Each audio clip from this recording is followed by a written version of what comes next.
विशासहिं हन्तारं शत्रूणां कृधि विराजं गोपतिं गवाम् अहमस्मि सपत्नेन्द्र इवारिष्टो अक्षतः अधः सपत्ना मे मदोरिमे सर्वे अभिष्टिताः हरिः ओम्।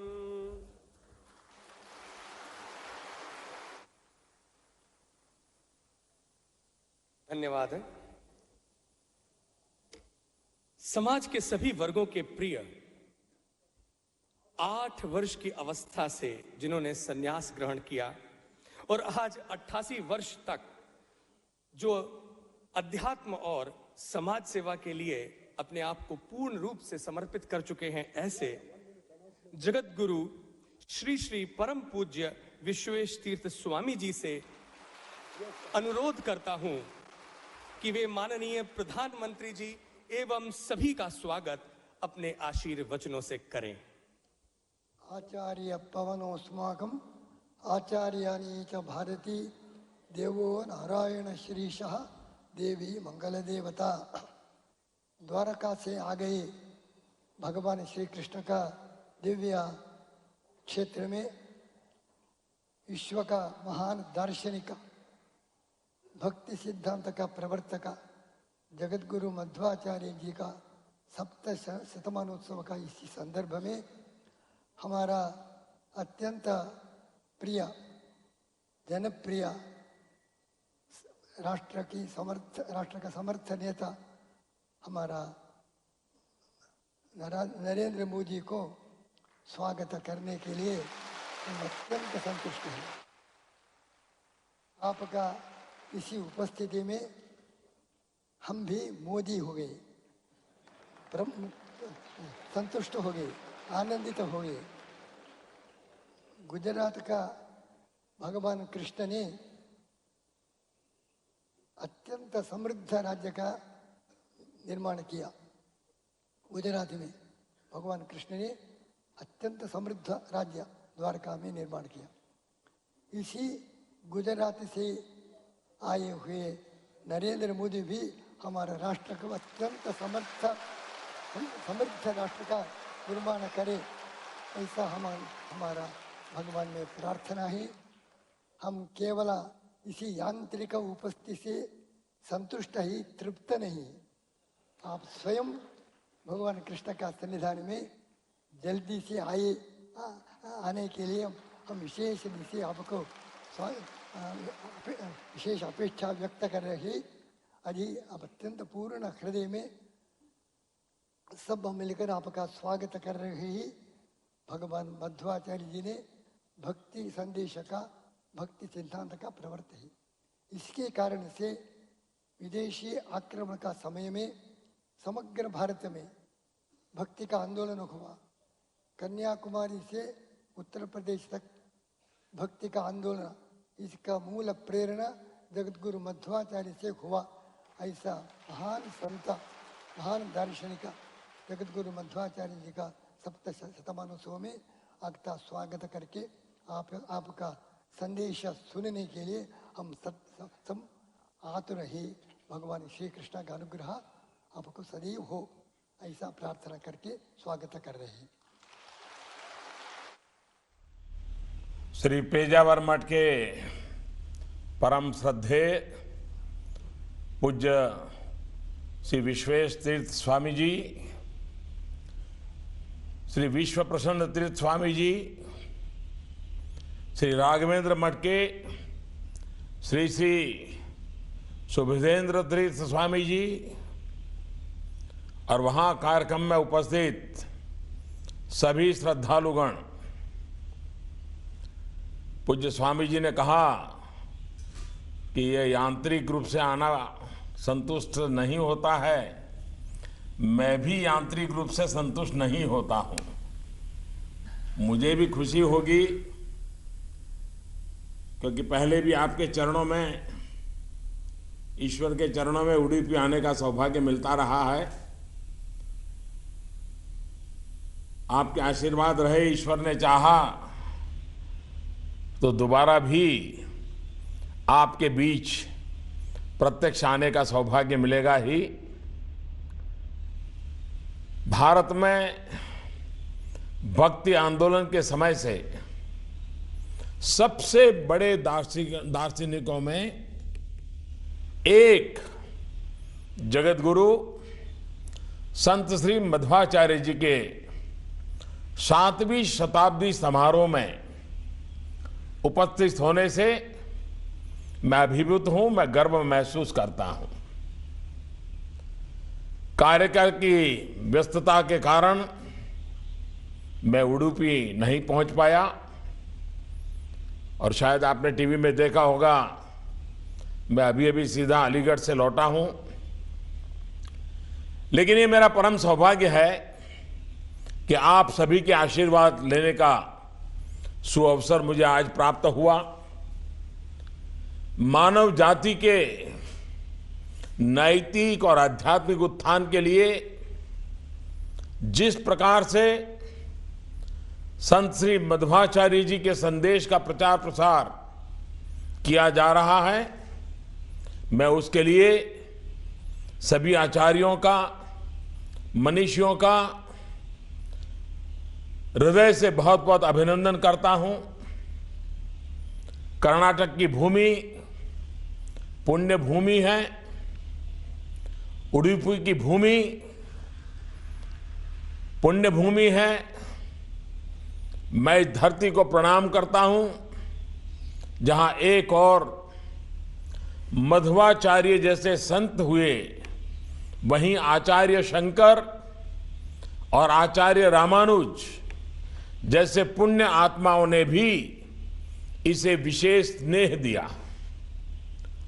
उडुपी श्री मध्वाचार्य जी की जन्मभूमि और कर्मभूमि रही है।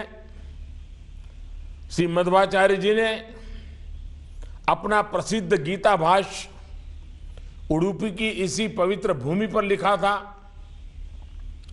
श्री मध्वाचार्य जी यहां के कृष्ण मंदिर के संस्थापक भी थे और जैसा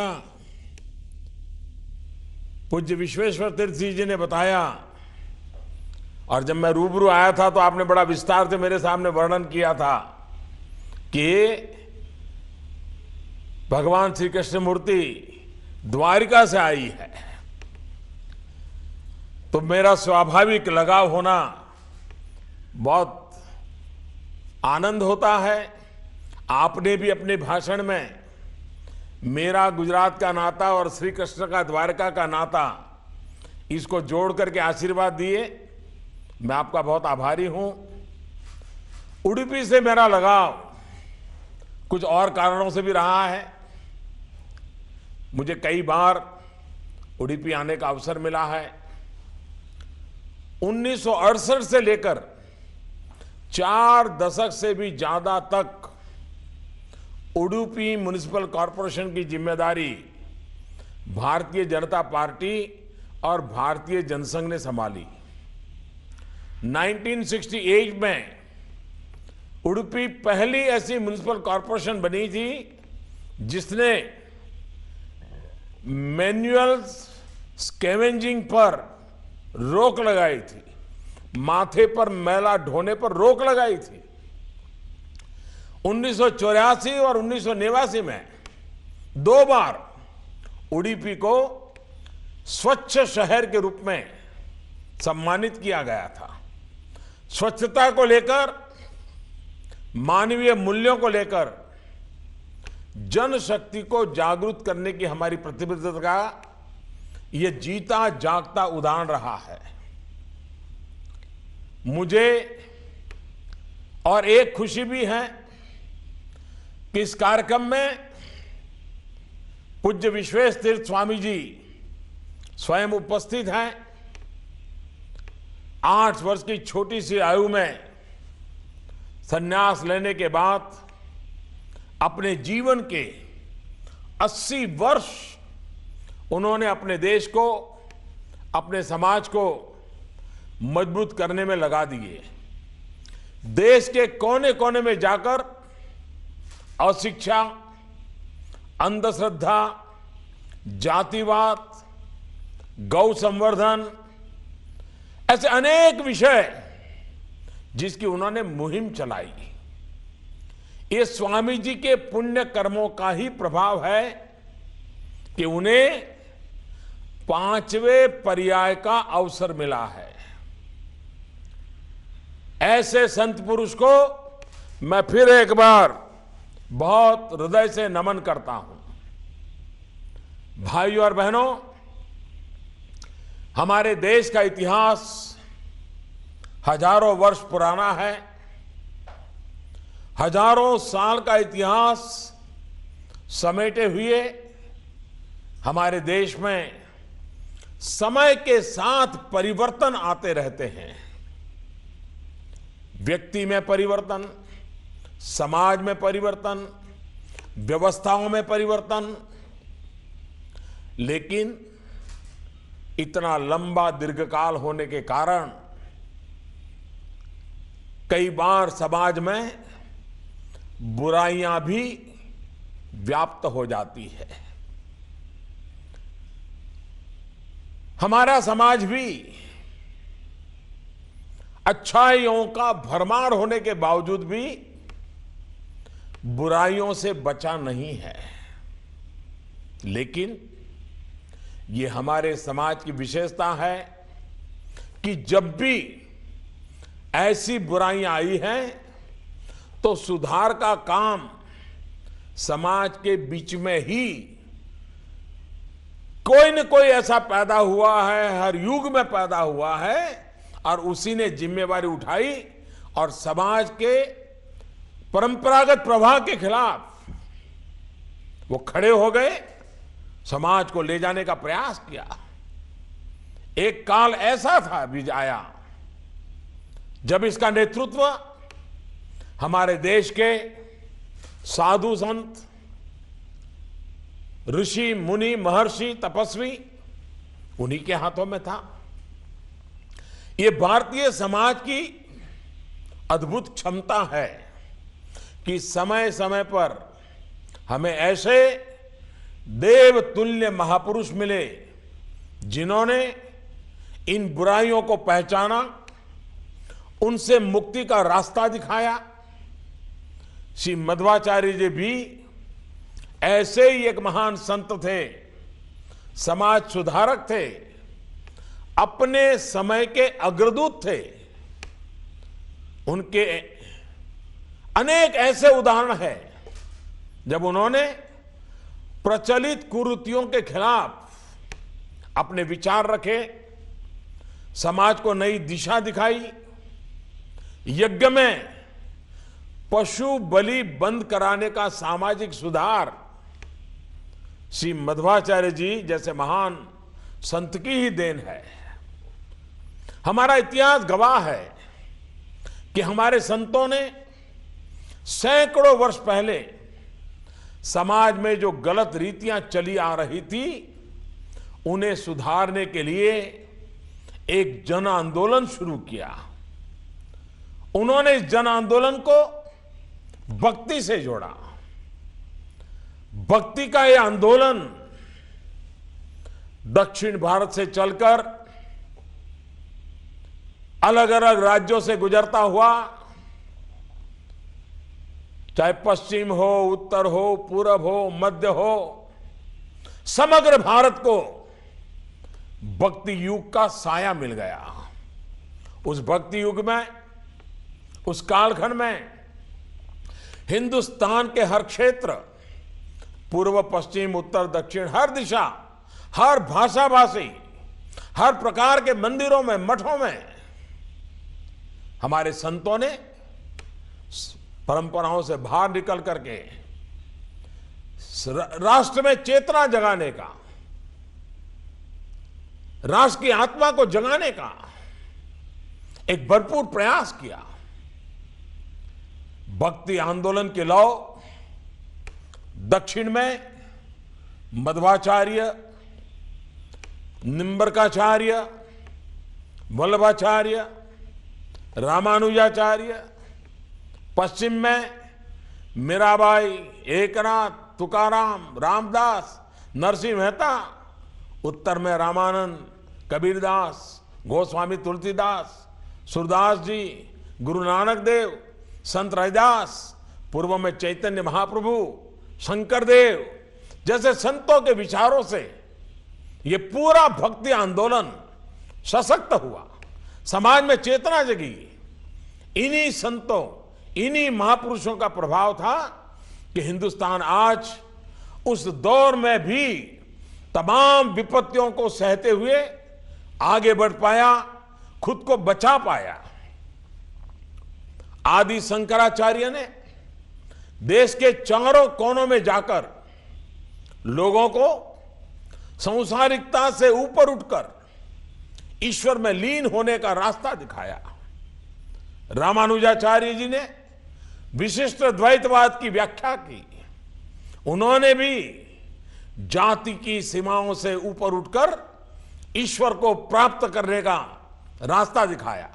वो कहते थे कर्म, ज्ञान और भक्ति से ही ईश्वर को प्राप्त किया जा सकता है। उन्हीं के दिखाए रास्ते पर चलते हुए संत रामानंद जी ने सभी जातियों और धर्मों के लोगों को अपना शिष्य बनाकर जातिवाद पर कड़ा प्रहार किया था। संत कबीर ने भी जाति प्रथा और कर्म कांडों से समाज को मुक्ति दिलाने के लिए अथक प्रयास किए। और कबीर तो कहा करते थे, पानी केरा बुलबुला, पानी केरा बुलबुला, अस मानस की जात। जीवन का इतना बड़ा सत्य उन्होंने इतने आसान शब्दों में हमारे समाज के सामने रख दिया था। गुरु नानक देव कहते थे, मानव की जात सबो एक पहचानबो। मानव की जात सबो एक पहचानबो। संत वल्लभाचार्य जी ने स्नेह और प्रेम के मार्ग पर चलते हुए मुक्ति का रास्ता दिखाया। चैतन्य महाप्रभु ने भी अस्पृश्यता के खिलाफ समाज को नई दिशा दिखाई। संतों की ऐसी श्रृंखला भारत के जीवंत समाज का ही प्रतिबिंब है, परिणाम है। समाज में जो भी चुनौती आती हैं उसके उत्तर आध्यात्मिक रूप में प्रकट होते रहे हैं। इसलिए पूरे देश में शायद ही ऐसा कोई जिला होगा, ऐसा कोई तालुका होगा, ब्लॉक होगा जहां कोई न कोई संत का जन्म न हुआ हो। संत भारतीय समाज की पीड़ा का उपाय बनकर के आए। अपने जीवन से, अपने उपदेश से, अपने साहित्य से उन्होंने समाज को सुधारने का भरसक प्रयास किया। भक्ति आंदोलन के दौरान धर्म, दर्शन और साहित्य की एक ऐसी त्रिवेणी स्थापित हुई जो आज भी हम सभी को प्रेरणा देती है। इसी दौर में रहीम ने कहा था, और रहीम कहते थे, वे रहीम नरधन्य है पर उपकारी अंग, बांटन वारे को लगे जो मेहंदी को रंग। मतलब जिस प्रकार मेहंदी बांटने वाले के हाथ पर भी मेहंदी का रंग लग जाता है, उसी तरह से जो परोपकारी होता है, दूसरों की मदद करता है, उनकी भलाई के काम करता है, उसका भी अपने आप भला हो जाता है।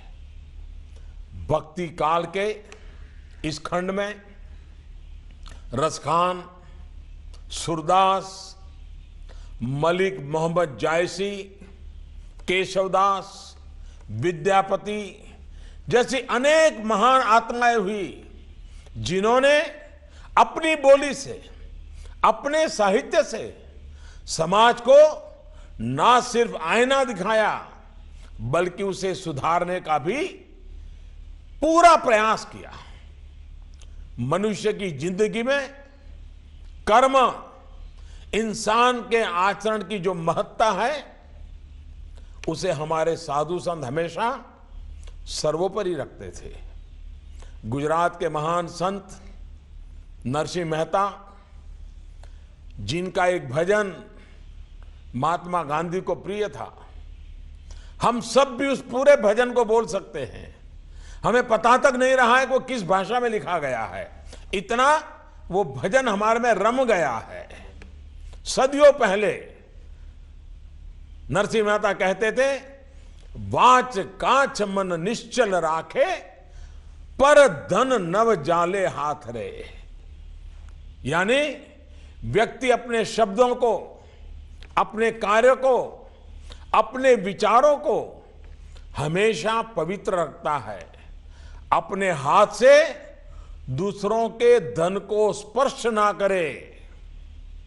आज जब देश काले धन और भ्रष्टाचार के खिलाफ इतनी बड़ी लड़ाई लड़ रहा है, तो पूज्य बापू को जो भजन पसंद था, सदियों पहले लिखा गया भजन भी आज भी हमें यही संदेश देता है, पर धन नव जाले हाथ रे।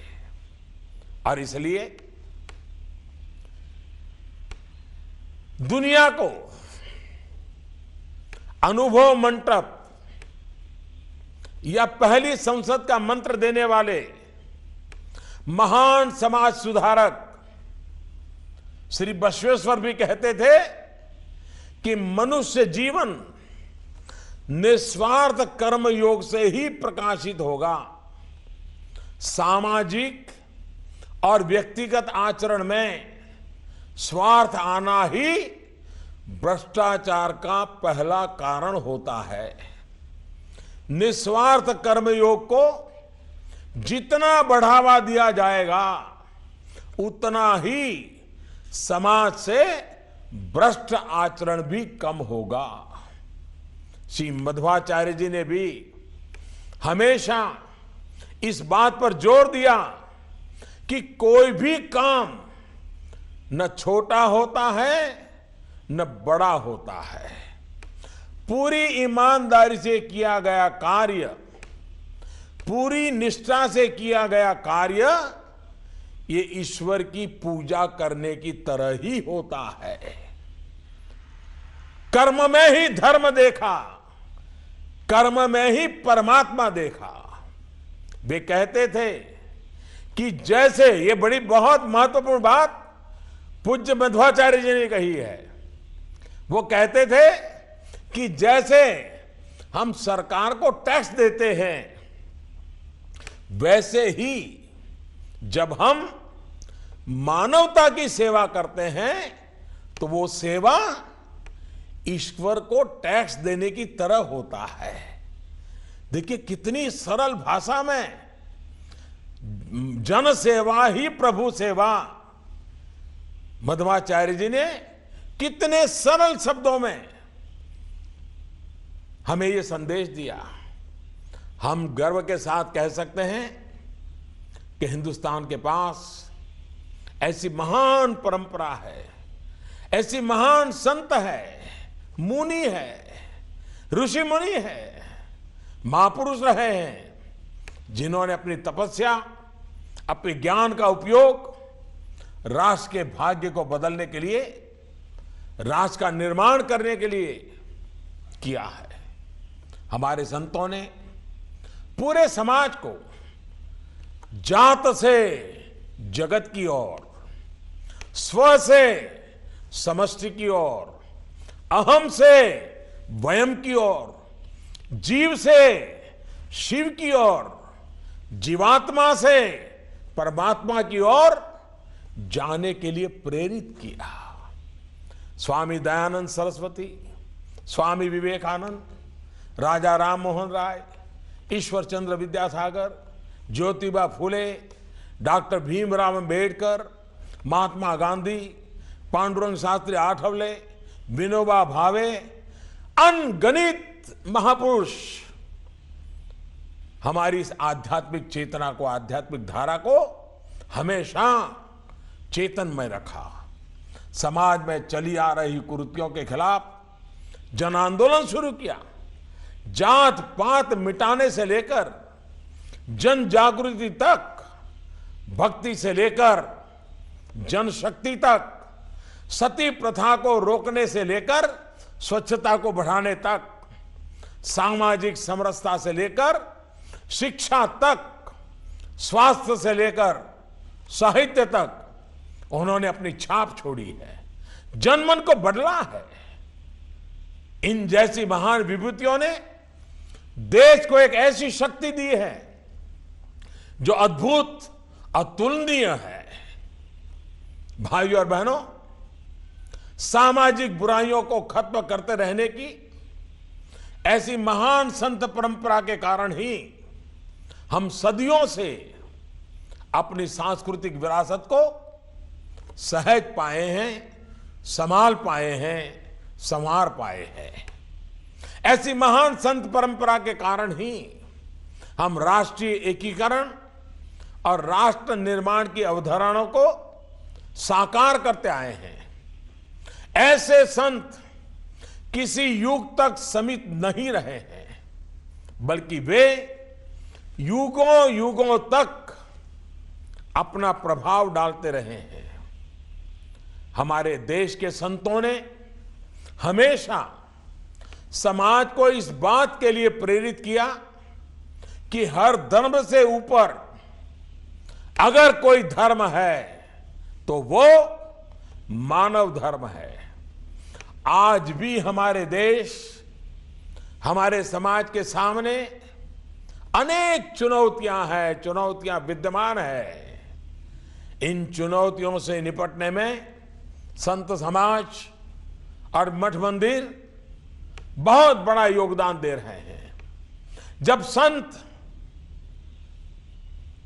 संत समाज,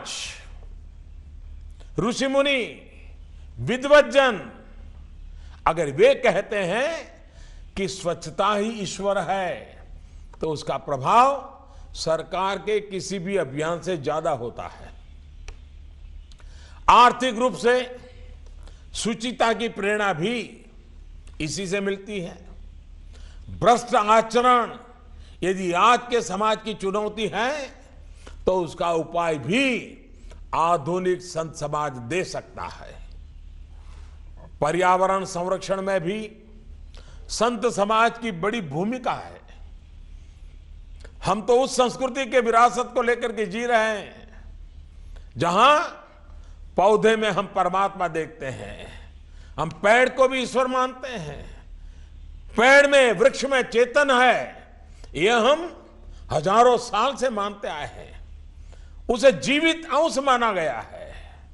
लेकिन यह हमारा सद्भाग्य रहा कि इसी हिंदुस्तान की धरती के संतान डॉक्टर जगदीश चंद्र बोस ने लेबोरेटरी में सिद्ध करके दिया कि पौधे में भी जीव होता है, जिसे हम कहते थे पौधे में परमात्मा होता है।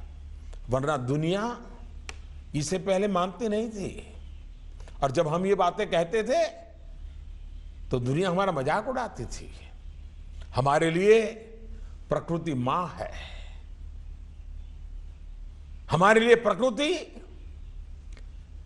दोहन से अधिक उपभोग करने का अधिकार नहीं देती है। हमारे लिए प्रकृति सेवा का माध्यम है।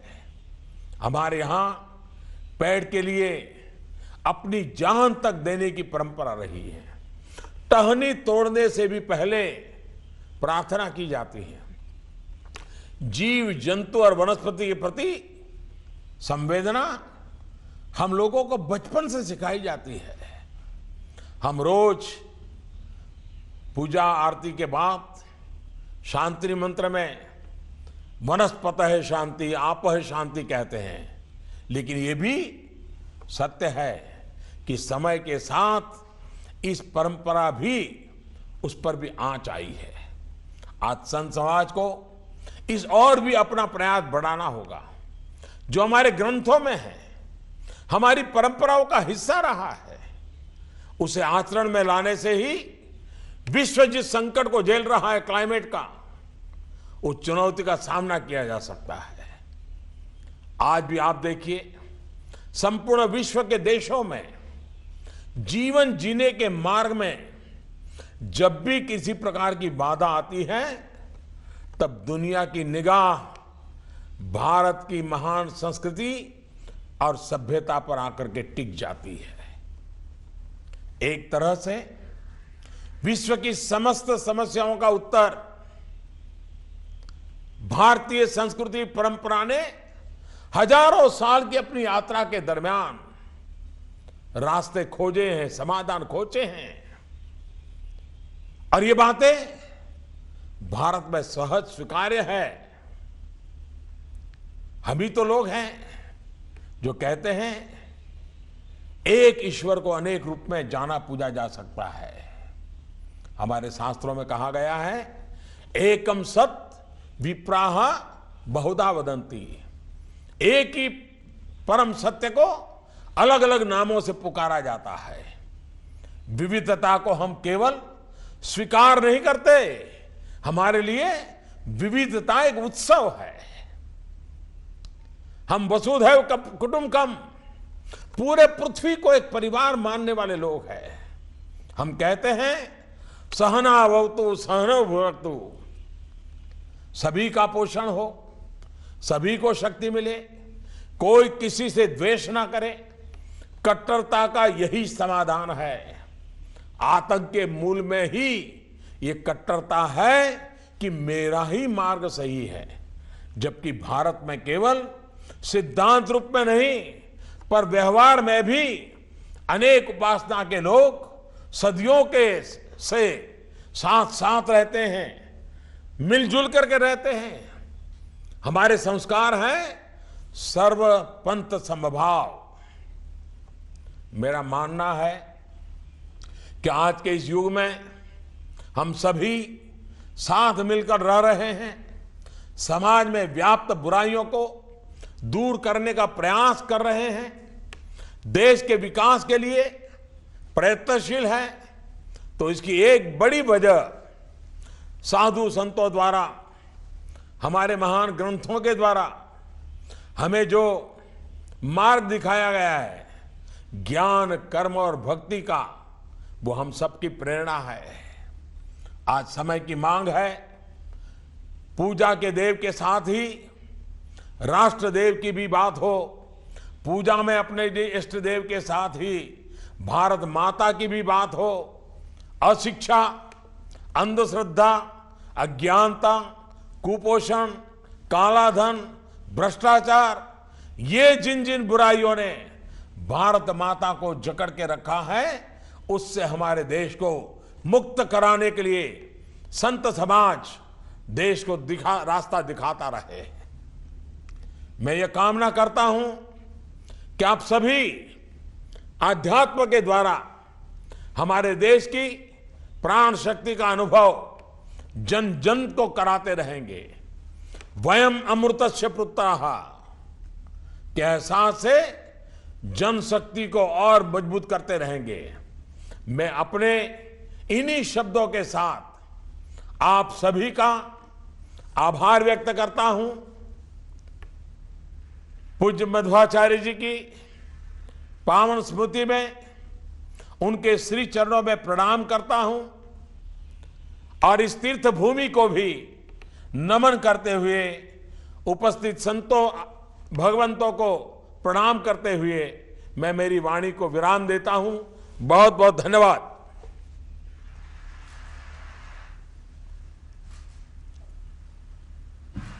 माननीय प्रधानमंत्री जी, आपको यहां उपस्थित सभी संतगण सहृदय आशीर्वचन प्रदान कर रहे हैं। कृष्णाय वासुदेवाय हरये परमात्मने प्रणत क्लेशनाशाय गोविंदाय नमो नमः।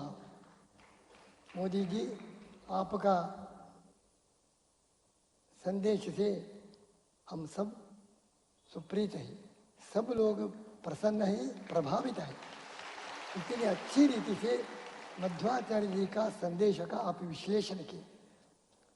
मध्वाचार्य जी केवल आध्यात्मिकता और भक्ति का संदेश नहीं दिया, इसके साथ